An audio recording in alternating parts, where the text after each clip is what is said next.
off a loss, you want to get out back on the field as soon as you possibly can to kind of get that taste out of your mouth and move on. But, we are optimistic and very hopeful that we will be able to make up the game with FAU. I know we have 2 weeks in December that are held, and as long as we don't have any postponements of conference games, there's a strong possibility that we could work that out. So we'll be hopeful of that. This is not a surprise. We knew what we signed up for this year, trying to play with all the requirements of COVID. And, we knew as early as last Friday, obviously, just hearing the news that FAU had to cancel their game with Georgia Southern. And, we knew that there was no guarantees about this week in our game. But ultimately, I think for us, the news that our medical staff received Tuesday morning from Notre Dame, making us aware of the positives that they had in their first test after our game, is ultimately what led to this decision and the postponement. When our medical staff learned of the positives from Notre Dame, we immediately paused all of our practices and workouts for yesterday and today. And the next thing that the medical staff has to do once they receive the information on who exactly was positive from the Notre Dame team, our medical staff has to go back and watch the game and, has a way of determining who needs to quarantine due to close contacts of who had contact with those players during the game. And so that's part of the reason that you pause and take time so that we could find out exactly who needed to, be held in quarantine for further testing. And we did that, and we did have multiple players that were going to be held out due to the contact tracing from the Notre Dame game. And then also we needed to wait on our test that we took on Wednesday. We're still waiting on results. We had guys that were also tested today as well. And then we'll have an additional test Friday morning. And so I think anytime that you're coming from a situation like that, you just kind of have to pause. And ultimately the goal of quarantining and pausing your workouts and these type of things and postponing a game is to prevent a situation where all of a sudden you wake up, next Sunday and you've got 14 players that are positive, and now you got to shut down for 2 or 3 weeks. And I think that's the whole goal of the contact tracing and the protocols that we have in place. We do have 2 position groups that, were affected more than others. And again, I think it's also important for everybody to realize that, this is not just from the guys that we lost this week due to the contact tracing and or testing. This is a cumulative process. We still have multiple players, as y'all been getting our unavailable list every week. We have multiple players that are still out. And so when we had multiple players this week that had to be withheld at certain position groups, that I think also played in to the decision that our medical staff and medical experts ultimately got to. From what I heard from the conversations, I believe FAU is very understanding. Obviously, they just went through the same thing last week on Friday, having to postpone their game. And, hey, we said from day one that we had 2 goals, right? We talked about this way back in March at the very beginning as we were going to move forward. And the number 1 goal is to keep all of our players safe and healthy as much as we possibly can. And the number 2 goal is to find a way to play football. And, unfortunately for this week, we couldn't get past that first goal.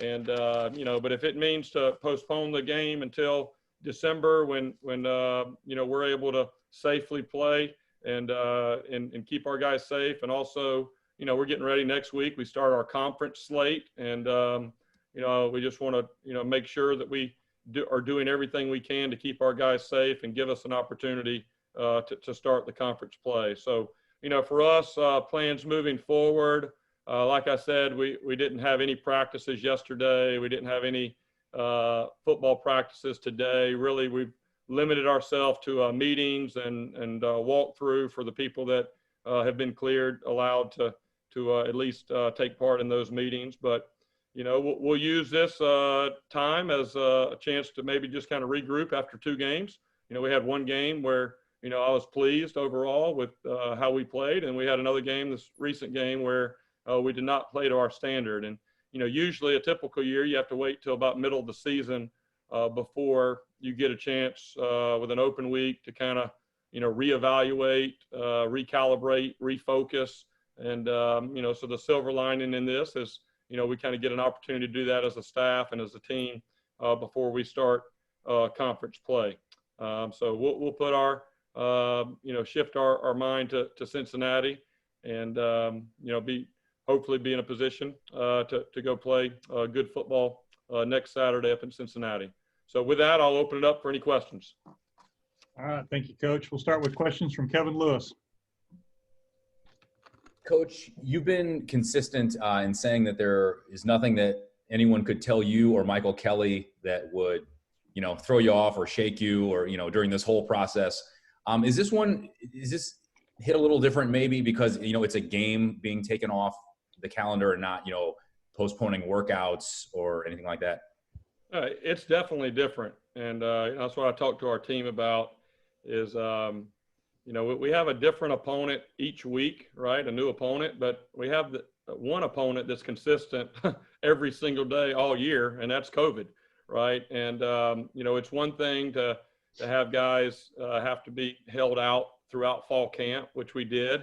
And then it's another thing where, all of a sudden you have to postpone a game.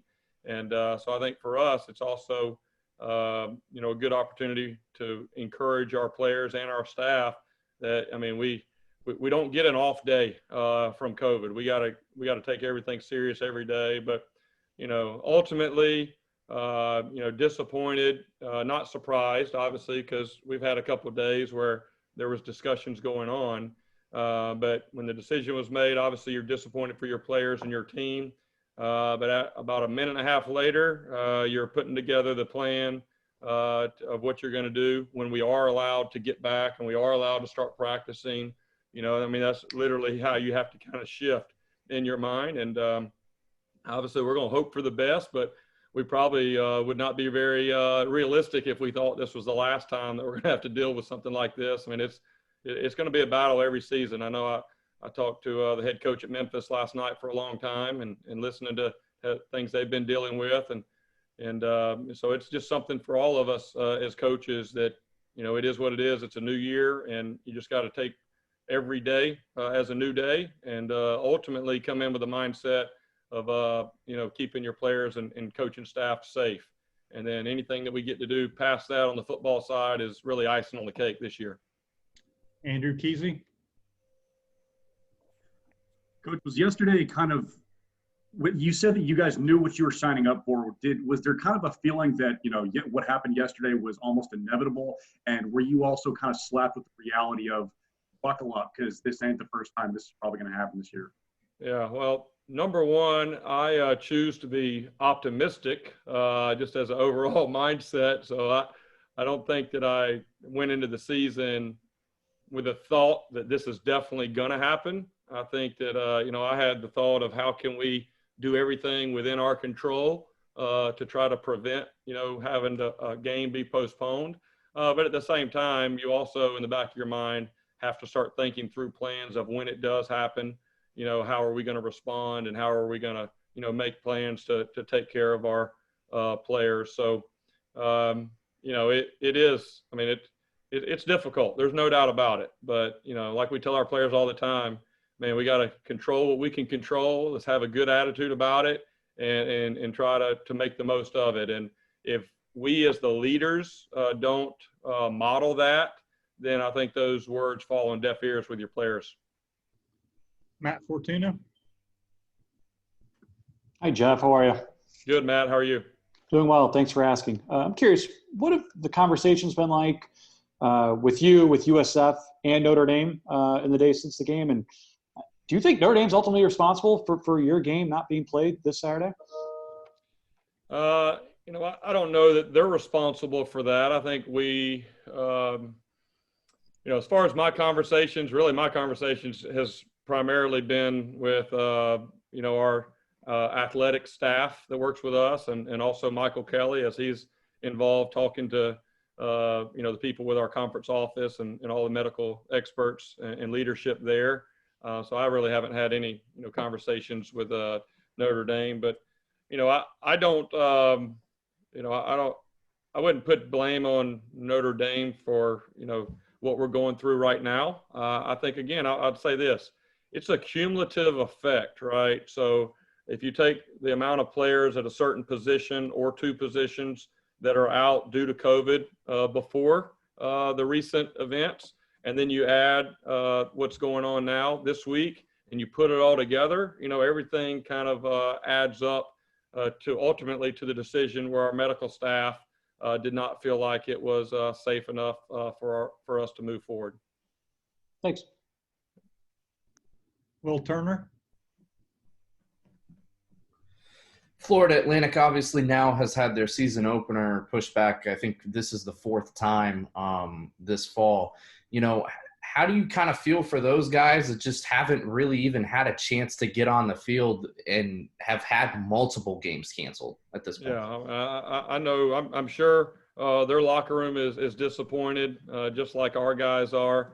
And, you know, it's unfortunate, right? I mean, for everybody. Everybody puts a lot of time and effort, you know, into getting ready. So I know it's difficult. Like I said, I talked to the coaches at Memphis last night. I know they've had several games, and Houston has had several games canceled, and Tulsa. And so it's you know, we're not the only ones that are kind of going through this. And, you know, I think, you know, the best news that we could give our guys, and I think probably FAU probably the same way, is that, you know, we're going to try to find a way to make this up, if at all possible, in December. Russ Wood. Good morning, Coach. My question for you is, how would you grade your team's tackling through 2 games so far? Yeah, not good enough. I don't know, is that a C or a D? I don't know exactly where that would fall on the scale. You know, the first game, I thought we did a better job of tackling against the Citadel. You know, and that was probably the one I was most concerned with, to be honest, because it was the first game, and you know, we just not able to do a lot of live tackling to the ground. You have to kind of pick and choose during fall camp. And so overall, I felt like we did a pretty solid job in the first game. I knew it was going to be a big task against Notre Dame because of how strong and big their backs are and tight ends. And I think the biggest thing is the guys were in position, and we didn't wrap up. You know, we just kind of throwing a shoulder at the ground and, you know, trying to knife in there and take their legs out. And, you know, it's kind of an all or nothing deal. And we don't want an all or nothing. We want a sure thing. And so when we're in position, you know, we've got to go wrap up and use the proper technique. And you know, that's something that we went kind of back to the basics a little bit on Monday and Tuesday when we were still able to practice. Thank you, Coach. Yep. David Hale.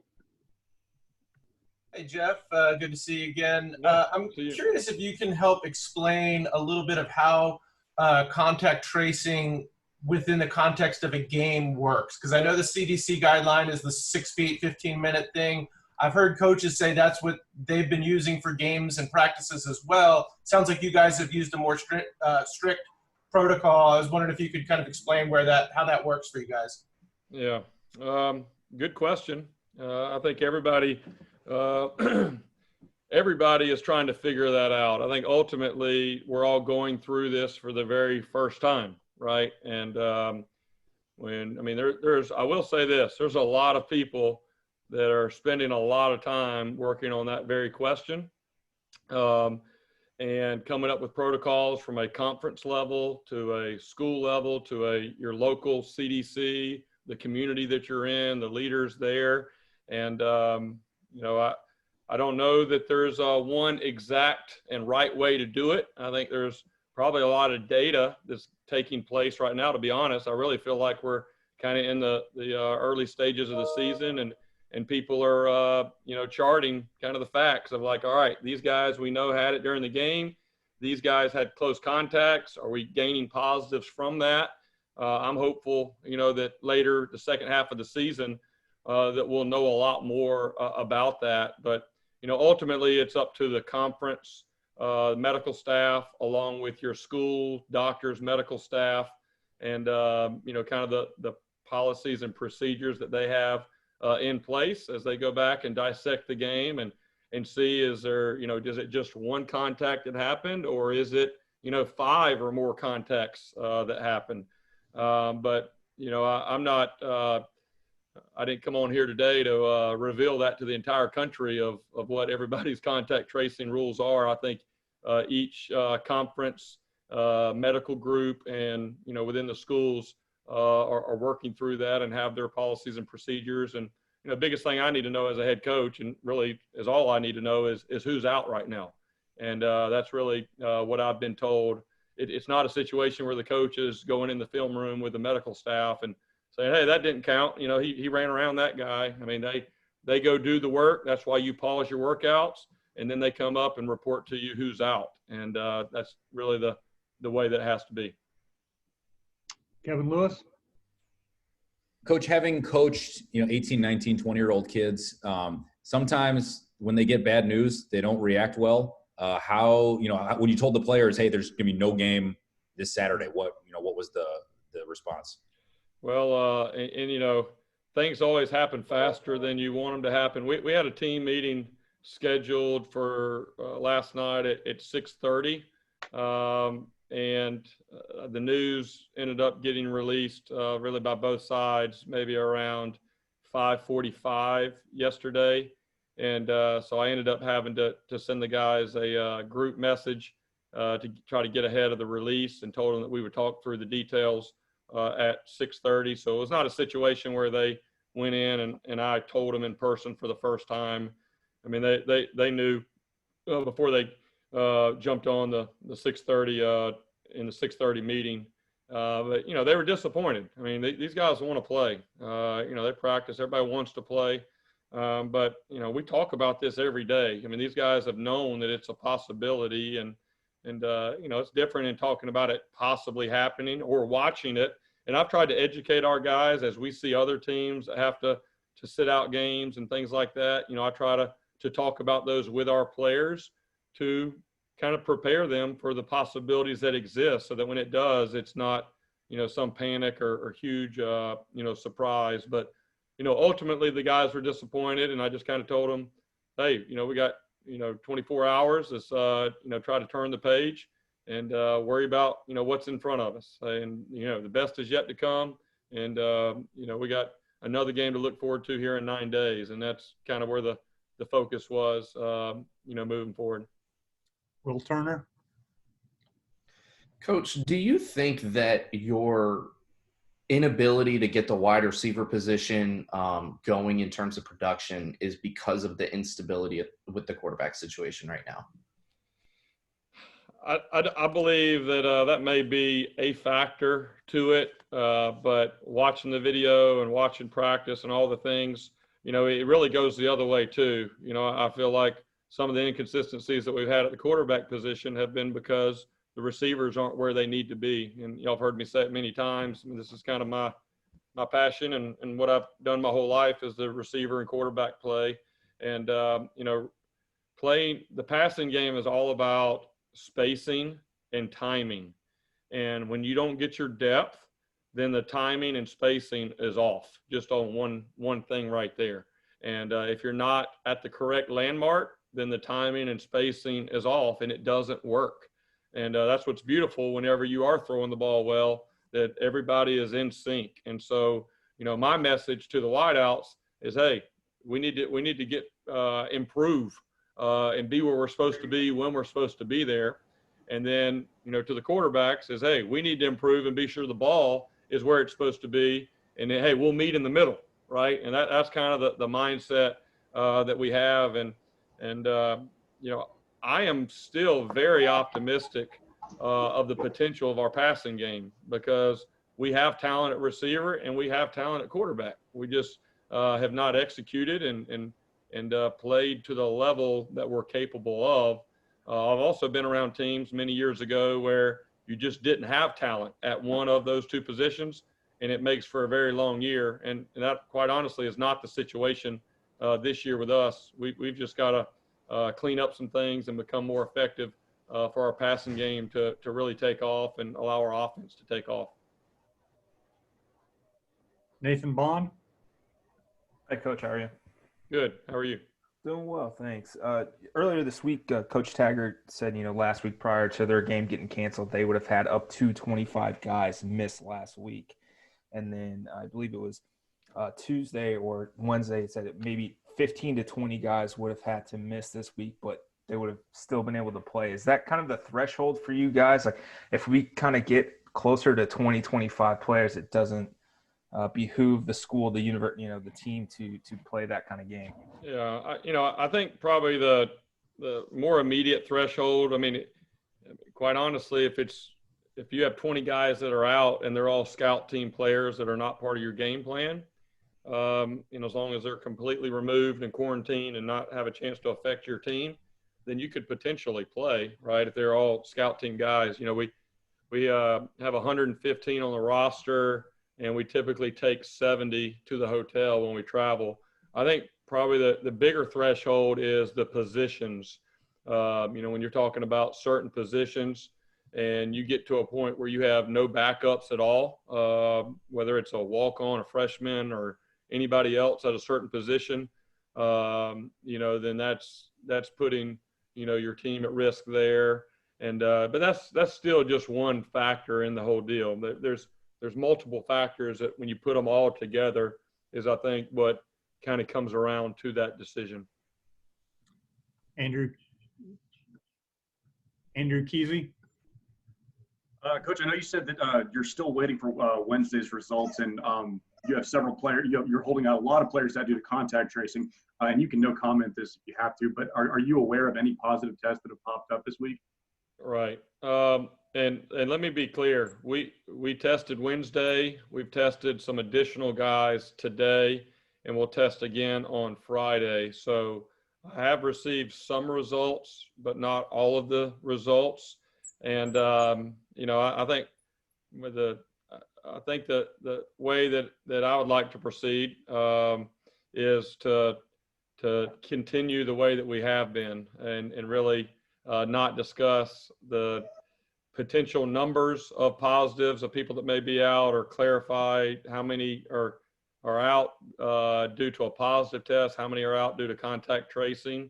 I can say that we have a number of players that are still out that were not with us last week and will not be with us this week. And then we have a number of players due to the developments of this week that are not with us this week. And, outside of that, I think we'll wait and put the unavailable list out before Cincinnati to stay consistent. Matt Fortuna.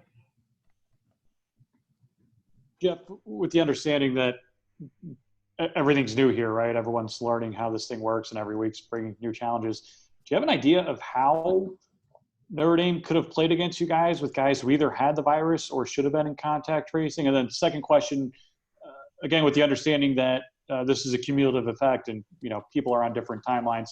When do you have a sense of when you guys will be back on the practice field? And are you worried at all about not being able to play the Cincinnati game?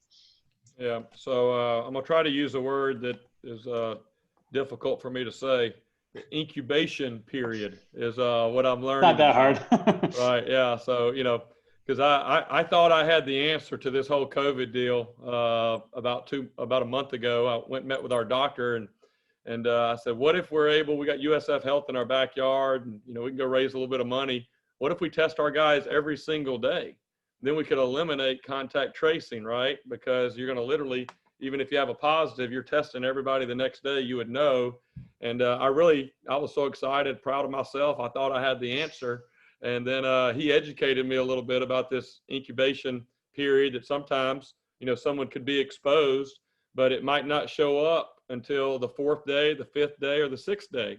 And so, potentially how someone could play and be positive the day after the game, but not be positive the day before, would be maybe they contacted it on Wednesday of that week. So day 3 testing on Friday, they were negative. And then day 4, on Saturday, they could have potentially had it. And, day 5 on Sunday, they test and they're positive. So, that's probably the best guess that I could try to give that question. But it definitely disappointed me when he shot my plan down. I thought I was going to save the college football season for everybody. And then the second question is about Cincinnati and about us playing. My hope is that we get all the test results back today, and we also could potentially be waiting to hear back from Notre Dame on their second test of the week to see if there's any other guys that need to be quarantined on our side. If we're able to get all that information back today, then there is the chance once we pull out everybody that is not safe to be around our team, there's a chance that we could potentially practice, maybe once before next Monday. And then as far as Cincinnati, even though that's 9 days from now, it seems like it's 3 weeks from now. So we've got a test Friday, a test Monday, a test Wednesday, a test Friday. So that's how I judge my my game weeks, is how many tests do we have left. We have 4 tests left before we get to Cincinnati. And so, I really don't know. Right now, it's not a situation where what we know now is definitely eliminating us from being able to play. I think it's the question, and that's one reason that we've made the decision we've made, is to put ourselves in a position to be able to keep everyone safe and not get a spread, so that we could play in 9 days. And so ultimately that'll come down to how the tests turn out here over the next next week.